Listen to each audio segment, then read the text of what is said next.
Nose ring, nose ring. Someone asked me, why are you wearing nose ring? But I just want to tell you, it's part of our culture, it's part of the jewelry and part of our beauty. Is actually is my mom, she's the one who pierced so I can have a nose ring.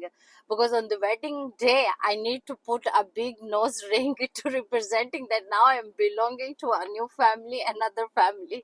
So it's a part of our culture. In Indian movies, you see lots of ladies, especially on a wedding days, they will be putting a big air nose ring, which is representing new life, which is also representing beauty. Even in the Bible, when Abraham sent his servant to look a wife for Isaac, so what the servant he did in Genesis 24 verse 22, he said, when the camel had finished drinking water, the man took out a gold nose ring. We don't put another ring. It's just basically gold nose ring.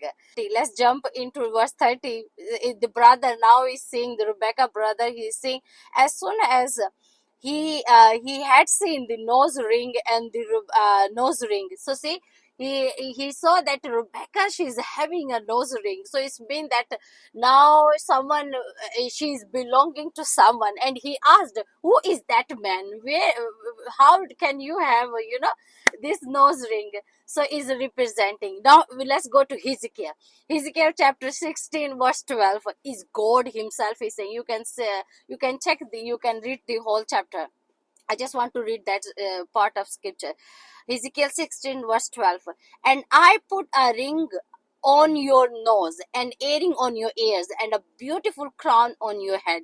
So see, God used the image of putting a nose ring as a beauty. So see, is a part of beauty even in the Bible. To us, there is nothing else. It's just meaning a piece of jewelry, beauty, worthy, and new life. So if you have any questions, please ask. We are there to answer you. Have a blessed day.